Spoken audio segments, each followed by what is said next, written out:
Now, sebelum kita pergi ke kisah tersebut, saya tertarik nak bawa pasal kes Zahid Hamidi ni. Mahkamah menyebut bahawa Datuk Zahid ni dikatakan mempunyai 18 ke 20 kenderaan mewah. Bila kita buat kajian, nilai kenderaan mewah dia itu nilai dia 6 juta ringgit. Nak bayar road tax saja, ini dalam mahkamah sebut dia, bukan saya sebut, takut nanti kena saman kita. Dalam mahkamah nak bayar road tax, insurans dia saja lebih 100,000 tuan-tuan. Road tax insurans dia lebih 100,000. Kereta kita saya rasa 50,000 tak sampai kot. Itu road tax insurans dia saja. Dia ada dua Lexus saya sebut tadi. Lexus kan? Dia ada dua Lexus. Satu Lexus tu nilai dia 900,000, satu lagi nilai dia 800,000, lebih kurang. Itu dua. Tak cerita BMW, dia punya Harley Davidson, tak, dia ada kenderaan-kenderaan lain, tetapi nilaian dia macam tu. Tuan-tuan macam ni. Ada yang kata saya, tak apalah saya kata kan, dia menteri, Perdana Menteri, dia ni, apa salahnya? Dia macam ni tuan-tuan. Di saat kita melihat penguasa di tempat kita kaya raya, sedangkan ada rakyat yang miskin, ada sesuatu yang tak kena dengan negara kita. Saya ulang di saat kita lihat penguasa dan pemimpin kita kaya raya, kaya dia tu terlalu, dia bukan kaya raya, ni bahasa Melayu ni cantik sikit. Dia kaya satu hal, kaya raya. Dah lah kaya raya pula tu. Raya maksudnya besar, kaya yang terlalu besar. Bermaksud dan rakyat masih ada yang tak makan, tak minum. There is something wrong, ada sesuatu yang tak kena dengan tempat tersebut. Okay? Saya nak bagi tahu ni, ini cerita bukan cerita tentang Zahid. Kita bukan bercerita tentang UMNO. Kita bercerita tentang korupsi yang melanda negara kita. Kita bercerita tentang kerosakan yang melanda negara kita. Kita bercerita tentang keadaan negara kita yang sebenarnya lebih baik. Sepatutnya boleh jadi lebih baik. Kerana apa? Kerana kita ada minyak, kita ada hasil bumi, kita ada kekayaan. Tuan-tuan dan puan-puan, saya nak beritahu, kita berada di lintasan khatulistiwa. Apa negara kita tak ada? Snow ya tak ada lah. Snow kita tak ada kan. Lain daripada itu kita ada balak, kita ada minyak, kita ada gas, kita ada kekayaan, kita ada port. Kita terlindung daripada gempa bumi macam Indonesia, macam gunung berapi macam Indonesia. Kita terlindung dengan keadaan tersebut. Tuhan bagi kita perlindungan dan juga kemewahan itu, kesenangan itu. Tuan-tuan tahu tak beberapa minggu lepas, kalau saya, Indonesia gempa bumi tau. Tahu kan? Tahu ke tak tahu? Kita rasa tak? Saya tak tahu. Kalau tuan-tuan rasa, saya tak rasa. Kawan saya dekat Indonesia, Malaysia, dia kata semalam is bergegar, dia kata almost 6.6 Richter scale, skala Richter. Kuat tu. 6.6 skala Richter. Dia kata bergegar 20 minit, dia rasa. Kita orang kat Malaysia tak rasa pun. Maksudnya Tuhan bagi kita dengan limpahan anugerah, bumi yang baik, negara yang baik, hasil bumi yang banyak. Tetapi dalam keadaan ini, saya nak bagi tahu Transparency Index, indeks rasuah, bukan rasuah tapi indeks ketelusan negara. Zaman Najib memerintah 61. Zaman Najib memerintah, masuk Pakatan Harapan memerintah, turun 51. Maksudnya kalau kosong ni, satu ni terbaik lah. Kalau 100 ke atas tu kira teruk lah. Antara yang 100, Indonesia, Bangladesh, India, negara-negara Afrika, banyak yang 100 ke atas tu. Singapura nombor berapa tuan-tuan? Agak-agak Singapura nombor berapa? 20 ke atas. Singapura nombor 2. Singapura ni bawah kita je ni. Singapura nombor 2. Ni bukan kita cerita bangsa, bukan cerita agama. Di Islam ke memerintah? Tak. Di Melayu ke memerintah? Tak. Dia bukan masalah Islam atau Melayu, dia masalah integriti. Dia bukan masalah bangsa, dia bukan masalah agama, dia masalah integriti. Integriti, itu isu dia. Sebab itu Dr. Mazli dia selalu kata memanusiakan manusia itu lebih penting daripada mengagamakan manusia. Bukan kata mengagama manusia itu tak penting, tetapi memanusiakan manusia itu dulu. Memanusiakan manusia, to humanize a human. Maksudnya kita kena jadi orang, kena jadi manusia dulu. Sebelum kita nak bantu orang, kita fikir dia manusia, bukan agama ni, bukan bangsa dia, bukan keturunan dia. Itu kena fikir dulu. Dia ni manusia, dia susah aku kena bantu. Itu memanusiakan manusia. Isunya sekarang, kita bukan memanusiakan manusia. Isunya sekarang adalah kita mendepankan agenda kita. Dia bukan agenda Melayu, agenda Islam pun, dia agenda politik.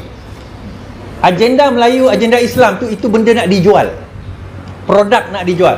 Di depan kita, depan orang Melayu, dia cerita lah, ini orang Melayu, ini Islam, kita kena membela. Dekat belakang tak ada cerita Melayu, tak ada cerita Islam, tuan-tuan. Kalau part nak rasuah, Jolo bangsa apa? Jolo bangsa apa? Bangsa Saleh ke Jawa?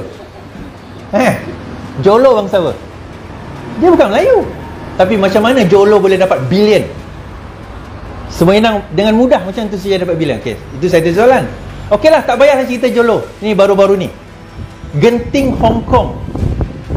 Tan Sri apa nama dia itulah, dia antara orang ketujuh terkaya di Malaysia. Billionaire.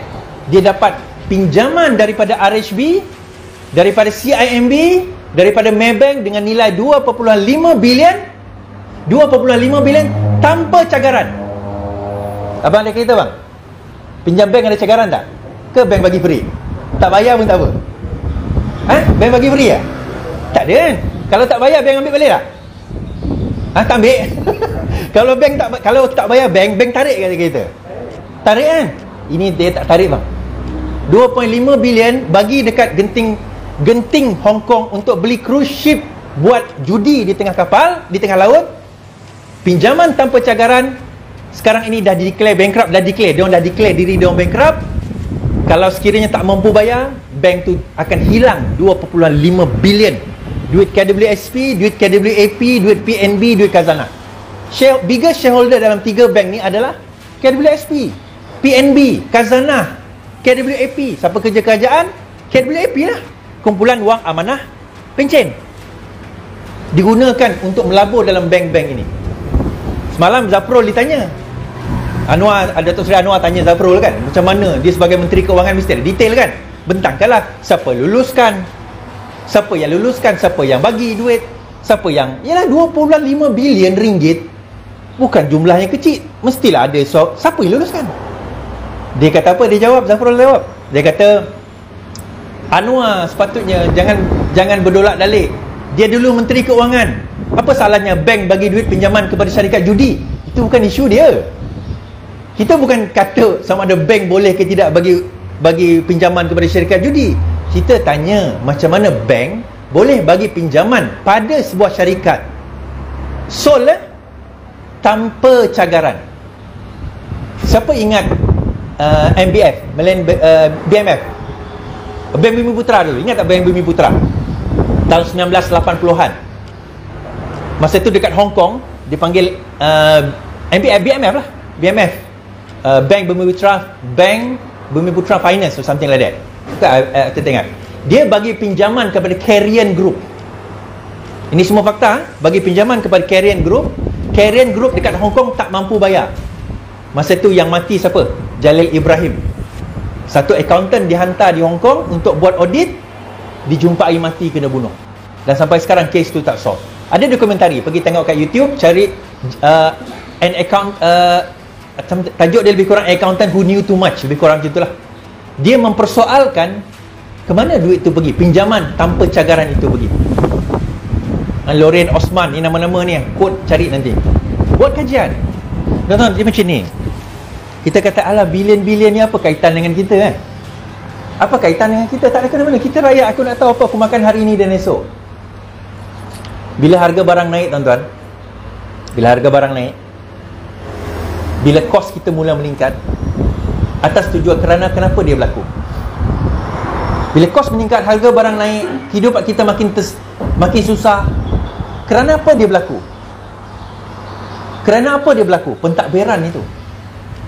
Kita tengok Indonesia, kita tak nak jadi macam Indonesia, tapi kita tengok bagaimana Indonesia.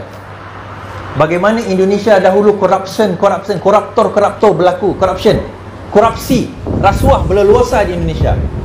Kalau kita nak masuk Indonesia ni nak laju duit lah, bayar duit, laju.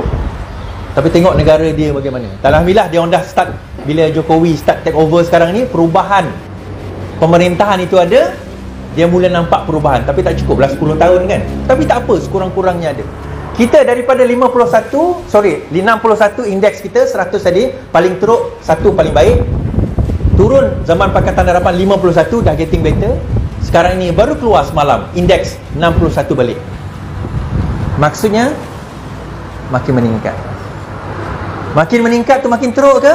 Saya tanya tuan-tuan, makin meningkat tu makin teruk ke? Ya, makin teruk lah. Bukan makin baik, makin teruk. Dalam keadaan COVID, tuan-tuan, patutnya COVID ni tak adalah kita buat benda yang tak elok kan, tapi boleh berlaku.